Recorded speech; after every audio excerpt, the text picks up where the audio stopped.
According to a survey by the UKG Workforce Institute, over 50% of leaders report experiencing burnout due to work-related stress. A study published in the Journal of Leadership and Organizational Studies found that leaders who don't manage their own stress effectively tend to negatively impact their team's productivity and morale. This makes it absolutely essential for leaders to not only recognize burnout in themselves, but also be proactive in preventing it. In today's episode, we'll explore the factors that contribute to leadership burnout and share practical tips for managing it. Hi, everybody. My name is Rochelle. And I'm Jeff. And this is Burnout Banter. Before we jump into today's episode, remember to subscribe to the podcast on Spotify, Amazon, Apple Podcasts, YouTube, or wherever you listen so that you can stay up to date with the latest banter. So, Jeff, this is a question that we get a lot when we tour our Say No More to Proposal Burnout session. And I love getting it because it means that we've got a lot of leaders and managers in the audience who are either concerned about their own burnout or concerned about their teams. I don't hold a leadership role in an organization. That's I was not an true. organization of one. You're the president and CEO. I'm the president and CEO. I don't manage anybody except There, my furry HR dog and the fluffy intern. So I thought this would be a good question to pitch to you in that you have experience in managing teams. And so I was curious, like, before we get into like practical tips and strategies, maybe we need to define leadership burnout and talk about like what makes leadership roles prone to burnout and how it might be different from like the average everyday burnout. Not to say it's different and special, but like I think there are different factors maybe that contribute to it. So we'd love to hear your thoughts on that. yeah, I think that's a good thing to differentiate. So I do think in a leadership role where you're managing people, you do tend to have a bigger picture view of what's going on. So somebody may be dealing with their specific task or their specific job role, and that may be burning them out. It's very possible. But a leader sees, well, this person's dealing with that and they may be burned out, and this person's dealing with that and they may be burned out. And so I think having a bigger picture view of what's going on, I mean, ultimately you're responsible for that in some form or fashion, right? So I could see how that would be more intense, perhaps, than a job specific role burnout, if that makes sense. It does. I'm trying to like harken back to the one time in my brief career when I was a director and the things that weighed on me managing. And the heaviest part was like that 360 view. I had more of an understanding of like the firm's operations and how critical marketing was to keeping things going, especially in like a time of major layoffs for the company. I felt so guilty and so responsible. Like I wasn't bringing enough work. And I was trying to protect my team members from that. So I can see how that would contribute as well. I also think I don't even know if I want to say most. For me, Okay. when people are struggling, it can be really easy to jump in and want to help. And I Yes. think if you're doing that for multiple people on top of your own job, I think there is an increased amount of stress and pressure that comes with doing that. Now, I'll take full responsibility for the fact that I'm doing that to myself, but I think most people want their teams to succeed and want their people to have successful careers. And so, as a leader, anything that you could do to jump in and help out, I think feels good, um, benefits them in some way. Um, but what's interesting is then, too, I won't go above me and expect that same benefit to be put on me. I don't know. I don't know if I explained that very well. You did. So this is something we hear a lot too when managers ask us how they can help their teams. They'll say like, I will put in the 12-hour day so that my team doesn't have to. But if they're like the marketing manager, they're not expecting the marketing director to pop in and do a 12-hour day so that they don't have to. You kind of shoulder that burden on your own, is what it sounds like. Yeah, I mean, I even in the role I'm in, like my president's off, he's an electrical engineer. He's offered to help out with some things, but I look at it as if I am allowing the president of the company to come down and help me. Yeah, that makes it easier for me, but at the same time, is that the best use of his time and energy? Maybe it is, maybe it isn't. I don't know. I guess that would be a question for him to answer, but I guess, I mean, if you need help, you need help. And if you're a manager, you're trying to help your team, there's probably somebody above you who is also invested in your success as well. But it sounds like there's some kind of like isolation going on in leadership roles that maybe also contributes to this burnout where you feel like you have to shoulder the burden to protect your team, but you don't you maybe feel guilty or you don't want to ask for help. I know a lot of marketers tell me that asking for help can be perceived as weakness, which I'm just gonna flat out say it's not true. It's not weak to ask for help. It's not weak to put up your hand and say, this is too much. Even for the president of the company to step in, Jeff. yeah, yeah. I think you're spot on in saying that it's perceived as weak, right? And if I want to promote to the next level, how's that ever going to happen if I can't handle this level that I'm at right now? So I think that's the tie to the outcome that we put on ourselves to try to deal with everything that's going on. I also think you're onto something with the isolation too, because in previous roles where I've been in leadership, like I was the only one in the office. And so I didn't have this community. Yeah, there was a leader in a Kansas City office or a leader in a Nebraska office or whatever, right? But I wasn't interacting with those people on a daily basis. So there was something a little bit isolating about being in that role. I do think there's less of you um, to draw on and connect with when you are struggling than there might be in a traditional production type role. That's interesting. I pin in that because I want to do an episode on remote work and burnout. I Okay. really struggled with which one I wanted to do today. Um, but yeah, I'm thinking like as the person in the trenches, there's usually other people in the trenches that I can like not complain to, but I feel like I can talk to. They're my peers, they're on my level. I feel like managers perceive that as unprofessional if they complain down or if they express to their team that they've got too much going on. Like that counteracts the, yeah, I can step in and help you. That's where I was going with the isolation. I don't know if that's a common issue as well.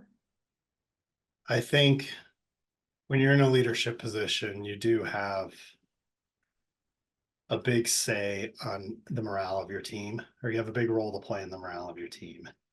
And if as a leader, you're complaining about your inability to handle what's going on, I don't think morale on your team is going to be very high. And I can tell you this from experience. In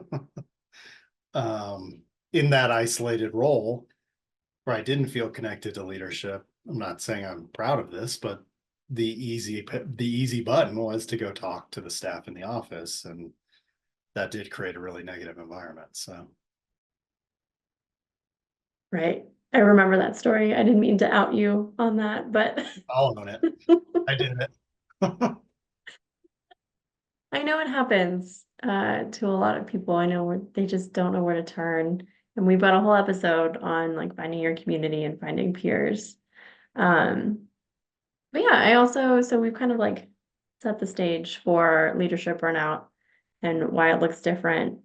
But I think it also affects organization in a different way. Right. And like we've touched on this already in that how you act as a leader impacts your team.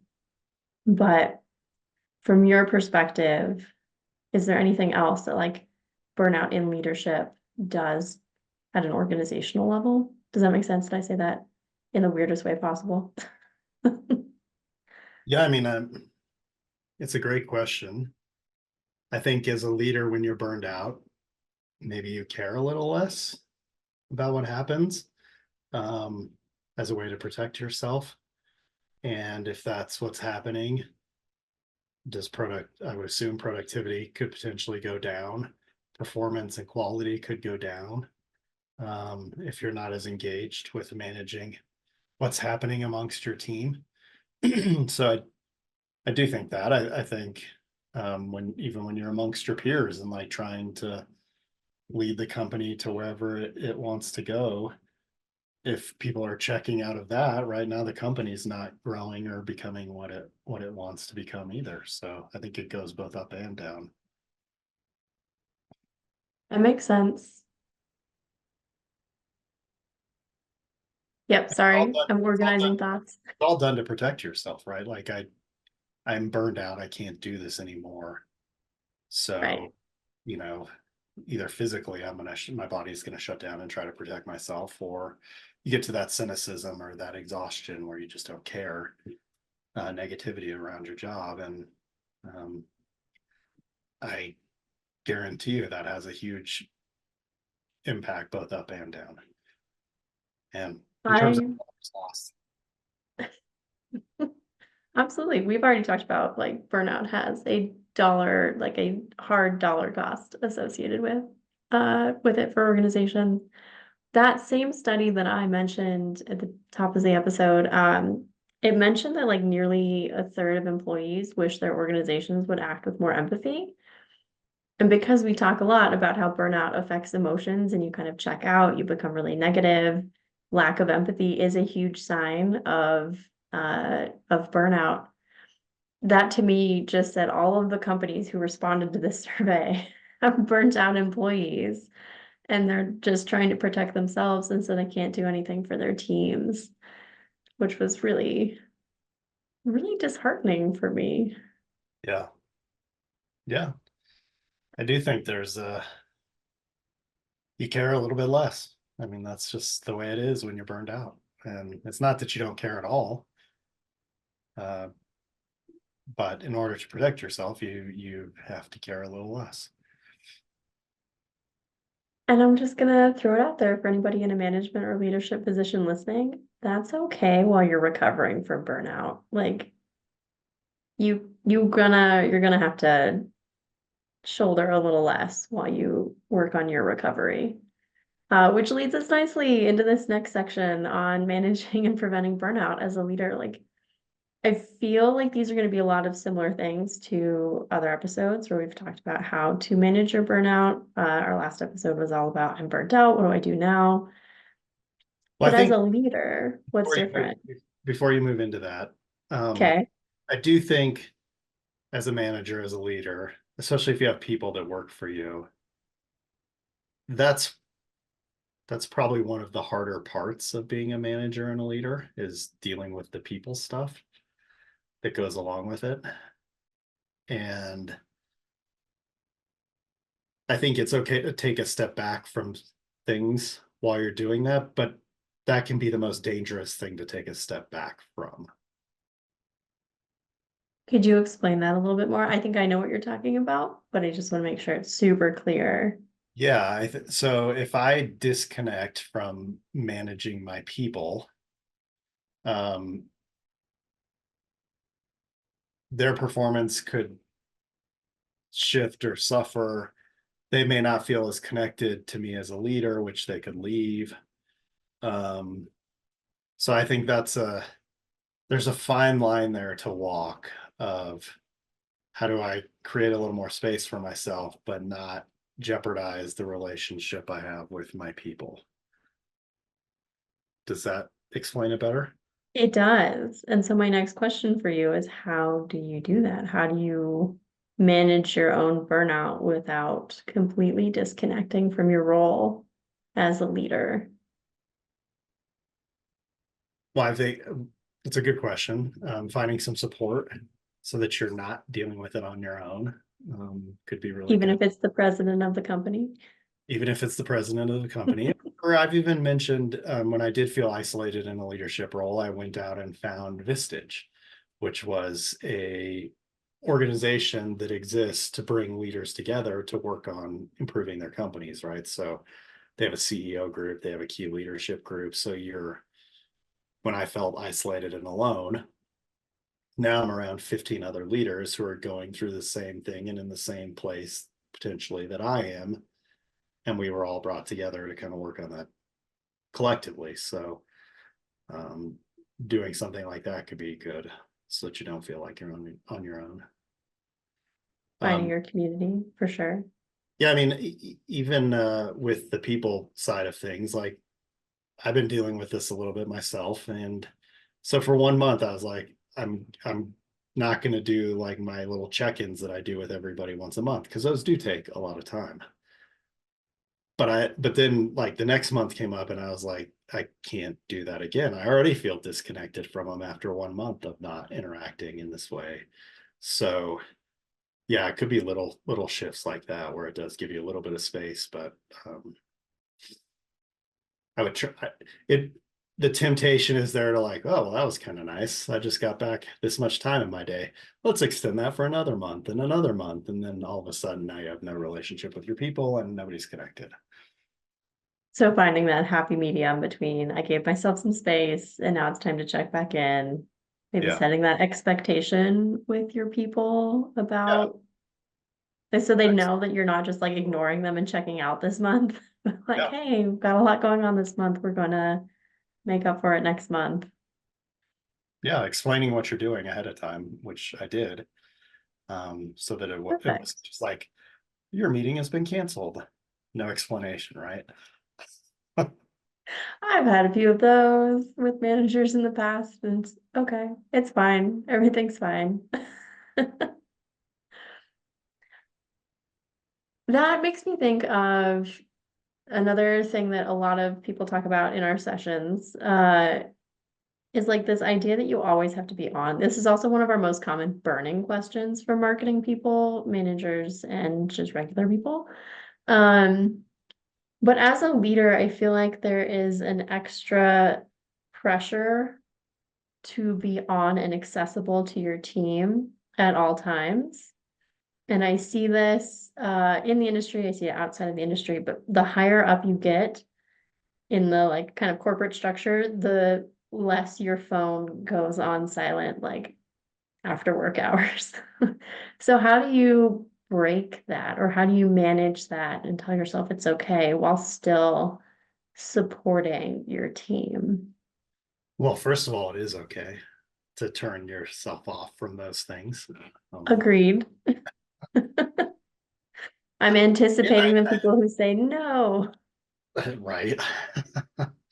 I think it comes down to communication again, right? If as an employee of a burned out leader, I don't know when I can get a hold of you or when you're going to be available, that's a problem. If I know what you're doing and know that you will be available in 2 hours, I can be at ease with that, knowing that, okay, they're coming back. I can connect with them in 2 hours. So I think you and I have talked about like the idea of office hours or something like that, right? Where you're, okay, this is when I'm available and this is when I'm not. Yeah, I see the like stoplight system a Yes. lot where people have like the red, don't bother me, yellow is if it's like critical, green is come on in. Um, I think there's a slippery slope for people who maybe start with strong boundaries of like, I'm available during the day, schedule ahead of time. But then like something comes up and an employee calls and they're like, okay, I have to work through this right now. And so you do it with them right now because it was an emergency situation. But then that like sets a precedent that they can just call you whenever they need you. And you just keep picking up and keep helping. And it becomes maybe scary to reestablish that, like, hey, let's schedule time to talk through this if it's not an immediate emergency. And I think sometimes managers and leaders just need to be reminded that it's okay to set that precedent with your team that you are not immediately available. They can't just like Slack you or Teams you and pop up. Like you need dedicated heads down time just like they do. Yeah. I mean, when I used to work in the office, the easiest way of dealing with that was not going to the office that day. I actually have something to get done. I'm going to stay home and work. It's a little harder with Teams and everything that's popped up, but In the that age of remote work, that's not a possibility, but if I'm in the middle of something and somebody comes to my office door and says, "Hey, do you have a minute?" I can say yes or I can say no.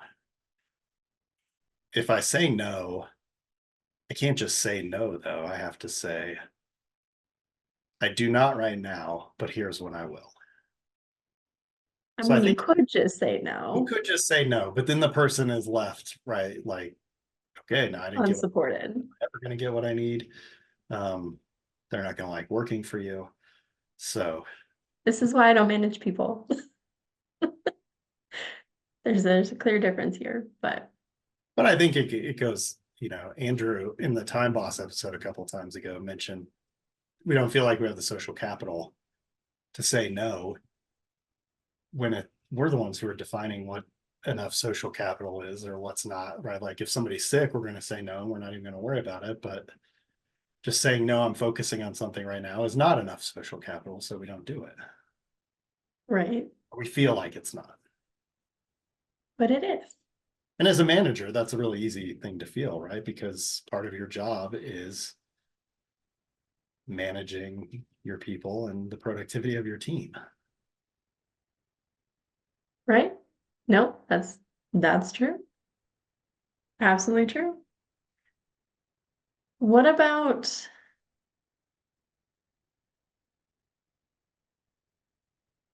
what about you're just so overwhelmed and you have so many things on your plate? You can say like, no, I can't handle this right now. Talk to me in an hour, talk to me tomorrow.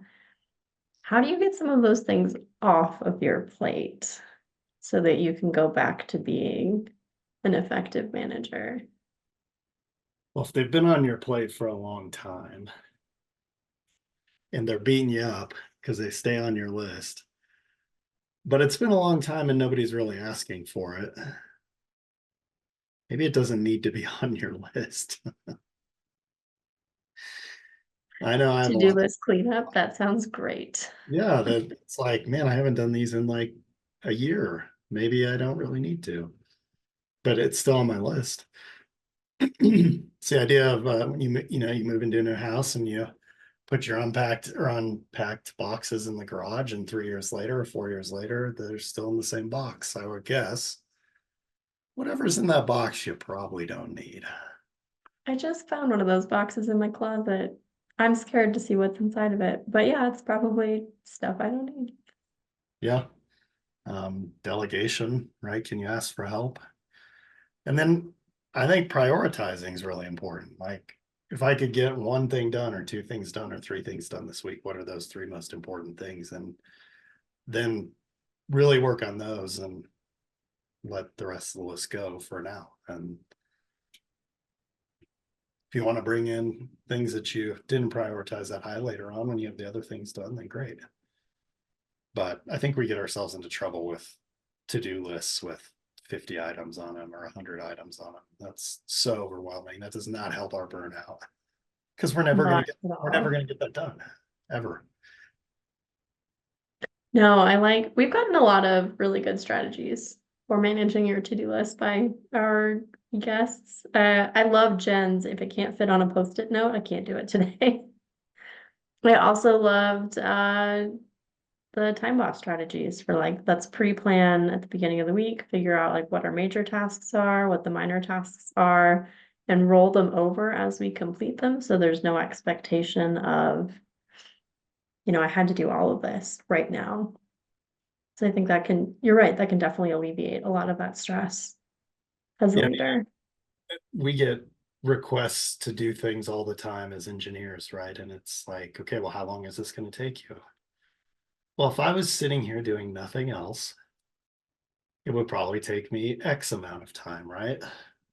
However, I haven't found the client yet who's willing to pay me to sit here and just be at their beck and call. So there's 15 other clients or 20 other clients who are wanting things too, right? So we have to factor that in to how long things are going to take. And it's the same way with our list, right?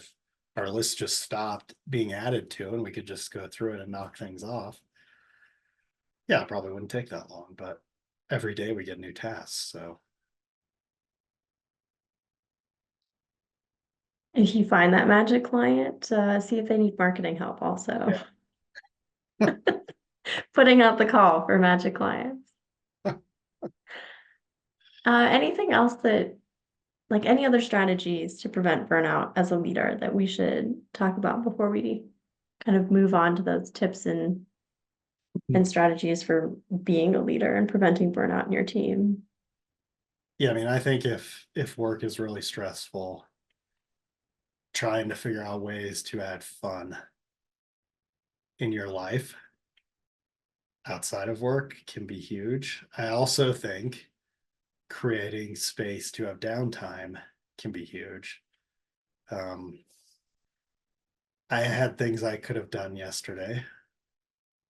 However, I'm tired. I'm probably a little burned out, and I wanted to watch two movies, and that's what I did. And so, trying to do Awesome. that where you have some downtime and have some fun, um, I think, are really important. Time to connect with friends, family, so that work just doesn't become all consuming. Because when you feel burned out and you feel like you can't catch up, it's very easy to fall into that trap of, well, I'll just keep grinding. I'll just keep going. It'll work itself out eventually. As I cycle through burnout,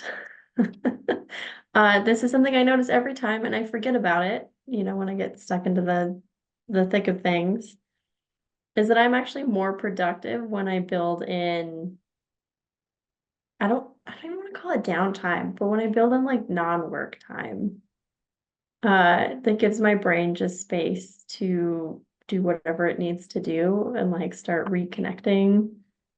I'm more creative, I work faster, I focus better. And like this is proven burnout stuff. Like once you create that space for yourself and you give your brain the mental break, because we're not meant to be on all the time, you will naturally work through your task list faster. But we just, yeah, keep grinding at it and it's actually counterproductive. So I think that's a huge, huge thing to build in me time. I wish I could find like a better way to rebrand downtime, because I feel like we get so stuck in this like hustle and grind culture that downtime sounds really scary, because it's like I'm not doing anything, I'm not being productive, I'm not if I'm not working, I should be like doing chores or something in the house, taking care of myself. But it's totally fine to just stare at the ceiling. Like Well, go so lay this, out your this yoga mat and just let things think. think about your phone. So our phone is very productive. It can do a lot of things all at the same time. However, if we continue to use it over and over and over and over and over again without letting it rest, what happens? The battery dies. It shuts itself off to protect itself. It spends all night staring up at the ceiling, recharging. It's great. We're not machines. We're not phones. We need more downtime than we give our machines. But we don't even give ourselves as much as we give our machines. This is true. That's true. My phone gets a lot of nightly rest that I don't get. Yeah. So I don't know. Call it recharge time if you want. I don't know. But Perfect.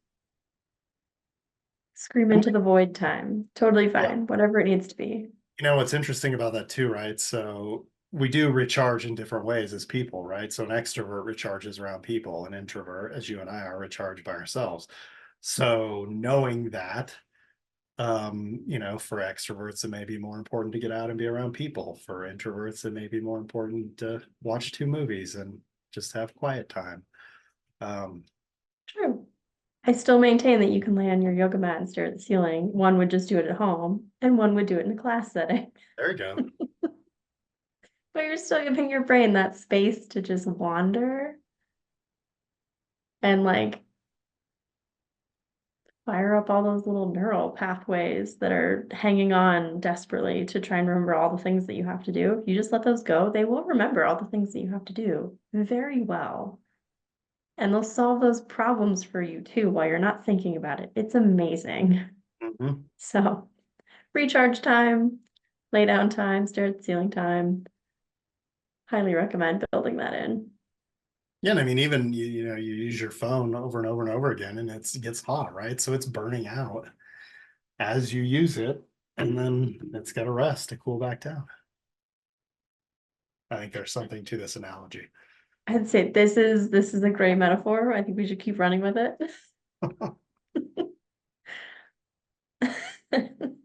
The book is coming. You're not a phone. Your phone doesn't like this. Why do you do it to yourself? Treat yourself better than you treat your electronics. Uh, Uh, so to the core question of today's episode, as a manager, what can I do to help my team with their burnout? I think being really aware of where you're at on the spectrum of burnout is a great place to start. If you don't have any awareness and you just feel like you're struggling every day, um, things are unlikely to change. So I guess I would start by trying to figure out where you're at and maybe even where your team's at. Because if your team's been pushing for a long time and you don't really have a good lay of the land, then it's going to be hard to deal with. I absolutely agree. Uh, Kicking back to that comment about employees wishing their organizations would act with more empathy. I feel like leading with empathy is really important and like setting that example for your team. Going back to the always on conundrum, you can set the example that you don't have to be always accessible to the company by not always being accessible to your team and telling them that it's okay too, right? So Yeah. modeling those healthy work habits. Yeah. I mean, even we've talked about, right, like how much you talk to your team about what's going on, but as a leader, if you're willing to admit some vulnerability and, you know, hey guys, I'm really struggling right now and I'm trying to work through it and this is what I'm doing. Um, if you're able to have those conversations when they struggle, they're much more likely to come to you and get the help they need too. So I think being vulnerable and you know, there's a fine line there. Right. Um, of being open, being, you know, transparent about what you're feeling and what you're doing to work on it, uh, might help the team. I think so. I'm a really big fan of humanizing humans. I feel like there was this big movement in the last, I'm going to say whole century, honestly, uh, to make people like machines in their organizations. And I think bringing that humanity back, being able to admit that you have limitations and you have hit your wall is totally okay. As long as you are being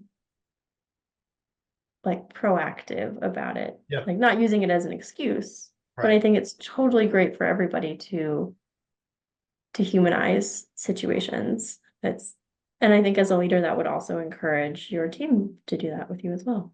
Open communication so you could provide mutual support. Maybe your team needs to step up and help you instead of you taking on that 12-hour day, you kind of go back and forth.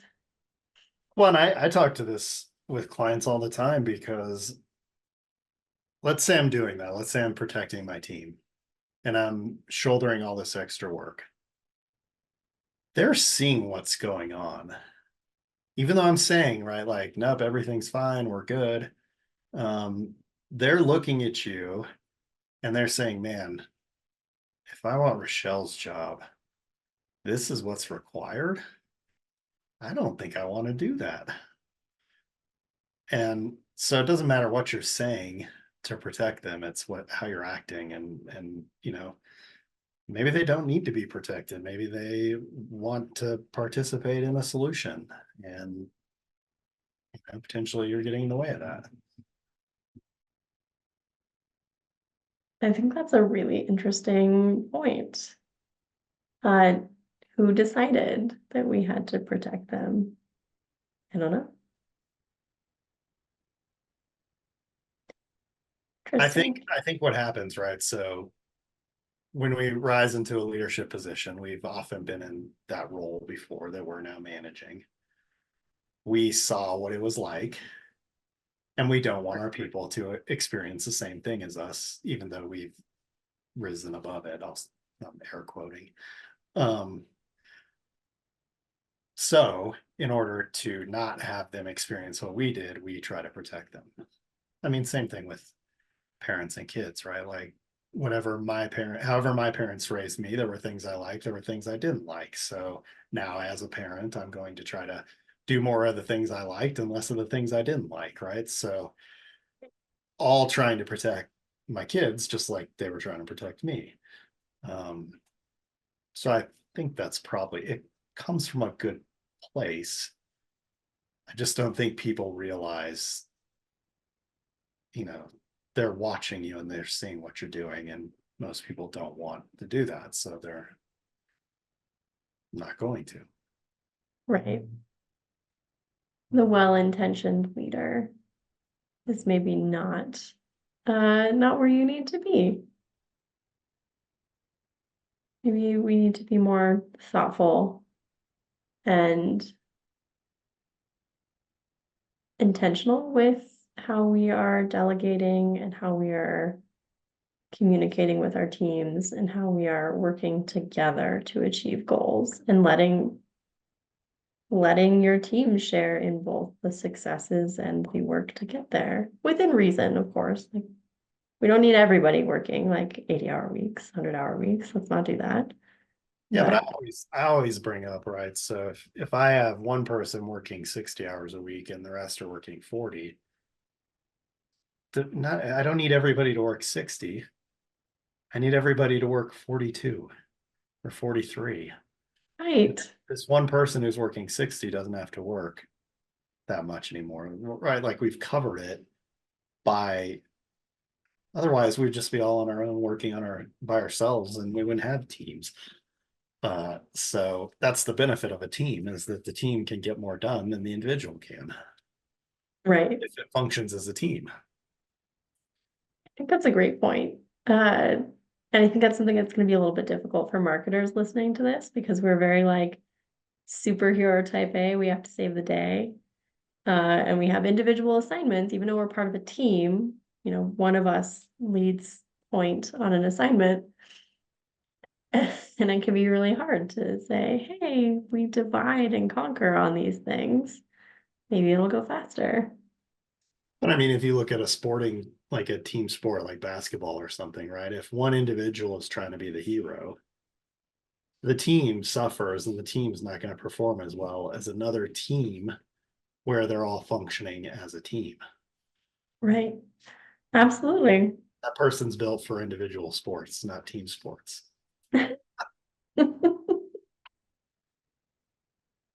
Good clarification. Uh, any other tips that our leaders need to know? Anything that will help with managing your team burnout, leading with empathy, being a good manager? If you can find rest, take it. Okay. That would be the last bit of advice I would give. Instead of stressing about what the rest means, take the rest. Whether I that's like on it. your team or for you. I like it. It's hard to find, but Is it? I mean, there can are weeks be. where it's busy. There are other weeks where it's maybe not quite as bad. That's true.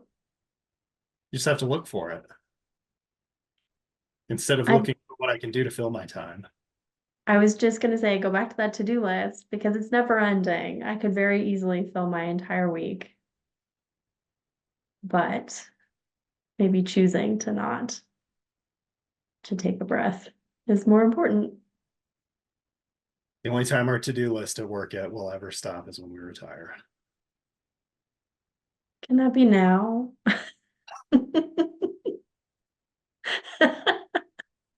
I say that and people get very upset at me. You're too young to be saying you want to retire. Like, no, anybody can want to retire at any age. You can be tired at any age. It's okay. Are we ready to move on to our burning question? And do we have final thoughts? Yeah, let's do it. And now it's time for burning questions. All right. Our burning question leads right into the theme of this episode. So our listener says, I lead a regional marketing team for an architecture and engineering firm, and I'm struggling to keep morale up with all of our tight deadlines, demanding leadership, and additional responsibilities from a new acquisition. How can I support my team's well-being while meeting our targets? That sounds like a lot. That is a lot. There were no details on how big this team is, how big the company is. So I'm gonna just kind of imagine that it is like a standard AEC company with maybe fewer people resources than they should have. Acquisitions are always dicey. I have honestly never seen a clean AEC acquisition, especially in marketing, where you're like, whose branding guidelines do we follow? When do we make the hard cutover? What is the messaging? Who's responsible? So if you don't have anyone leading that, that could be a nightmare. You said So this, dicey. I was going to say messy. it is very messy. This like gave me marketing hives reading this, just the acquisition part because bad memories. But yeah, it's really hard. And I think it's hard to keep that morale up, possibly because there's a lot of there's probably a lack of clarity among the team on what's going on, what is most important, what the priorities are. And I'm going to guess for this individual that there's probably a lot of upper voices coming in, especially with an acquisition. Leadership likes to pop in and like provide their input or a new demand. And if that's going to your team without going through you first, that's going to be really confusing to them, and that's going to definitely impact morale. So where do you think the stress comes from in this situation that's creating the lower morale? I think it's that lack of clarity. That's what I'm trying. Yeah, I'm trying to articulate that better. I think it's like lack of clarity because marketers love, and I think people in general like to know that they've accomplished something. They like to know what they're working toward. If you don't know like what your priority is and you start working on something and then someone else comes chaotically crashing in and says, why are you working on that proposal when we need to get this press release out? Or, why did you do that when this is how we envisioned it? That's really demoralizing. If you have lack of clarity in your role and your responsibilities and you're constantly being told no or you've done it wrong, I think that's gonna hurt. So as I listen to you, what I'm hearing Uh-oh, is that this team is stuck in expectation they and they're trying are. to control all the potential outcomes of what could happen. And because there's so much uncertainty about what could happen, that's what's creating the frustration and the low morale. So how do they fix that? How do they clarify? Yeah, what I would do, because you're not in control of any of that, is I would bring that team together and I would say, look, all this craziness is going on around us. As a team, how do we want to show up so that no matter what happens outside of us, we will be proud of the work that we're doing? And I would have them brainstorm some ideas and see, what sort of an intention does the team want to come up with? Okay. And then we're just going to practice living that way, right? If this person throws this at us, let's go back to the intention, think about how we want to behave, and I think what that can do is that can, amidst all the craziness of this situation, that can help you and your team feel good about yourselves, no matter how many times the direction changes or you get different voices or nobody knows what's going on, which is probably what's happening. There is no clear Sounds direction. like to Not me. the only ones who have a lack of clarity. It's probably every single person. Probably. That's probably why in my head this like vision of leadership being chaotic is happening because they don't know what's going on either. Well, Um, most mergers or acquisitions that I've been a part of, everybody leaves because of yeah, this. because they're messy. Yeah. I don't know why we even figured this out yet. Nobody ever thinks about the marketing. Nobody ever thinks about the organizational structure. They're just like, this is a great idea. We'll just bring them on. Thinking about It's those as easy dollar as bills. that. Those dollar bills. Ugh, greed. Whole other episode. I guess that's how I would try to handle this. I like it. I like it. I think it might be helpful. Like, what kind of intention might the team, like, can we give them some examples maybe? Or like one example of like what an intention they can be proud of. A part of something like this before. I'm sorry, you cut out. Oh, I said, have you been a part of something like this before? Yes, yes, I have. Well, what would have made you proud at the end of the day for how you showed up at work? So I handled this in an interesting way in that one of my clients was actually acquired Okay. and they got no direction from the parent company that acquired them. And I kept asking, I was like, what are my new brand standards? What are our new marketing? Do I have like a kit that I need to be working with? And I kept getting nothing, kept getting nothing. So I talked to my contact at my client's company and I said, well, we can continue going as we've been going and it's been going really well and wait until someone tells us otherwise. Or we can keep trying to knock down this door. Um, and I would occasionally get like a marketer pop in from a different office in this parent company and be like, hey, we noticed that you didn't do this thing, or hey, we noticed that you didn't use like our standard this, or hey, nobody's told you that we have a template. But it was really disjointed.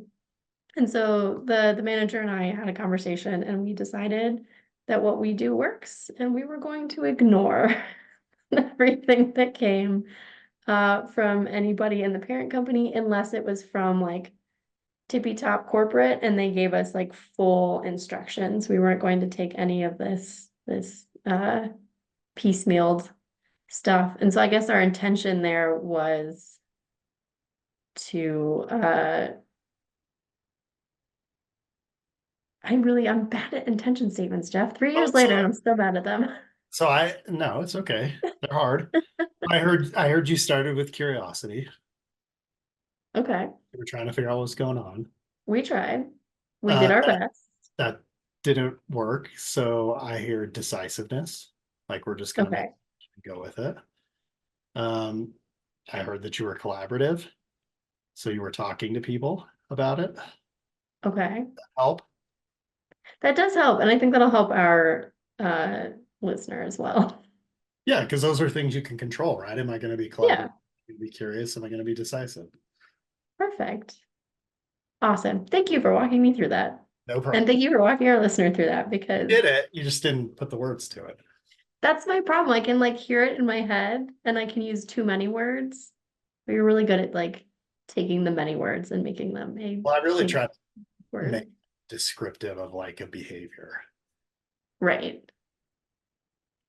Right. Like somewhere in the middle. I go two out here, and you kind of narrow it down and make it a solid intention.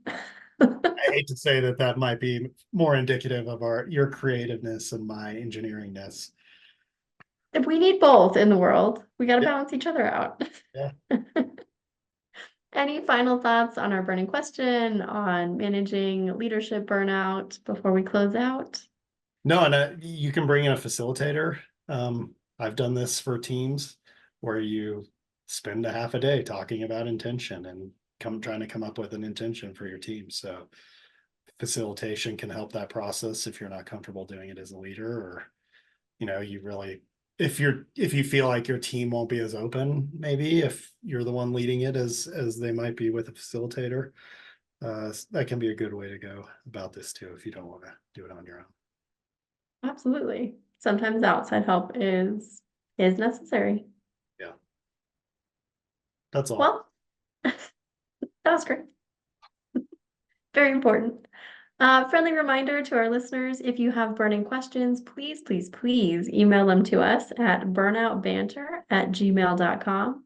And then remember to like or subscribe to our podcast on Amazon, Spotify, Apple Podcasts, YouTube, or wherever you listen to make sure you never miss an episode. Also, to Jeff's point about facilitation, if your organization is struggling with burnout and stress management, Jeff and I offer in-house coaching to help your staff get back on track. You can reach out to us at that burnoutbanter@gmail.com email, or you can hit either one of us up on LinkedIn for personalized support tailored to your team's needs. We are here for you. Well said. And we'll see everybody next month. See you next month.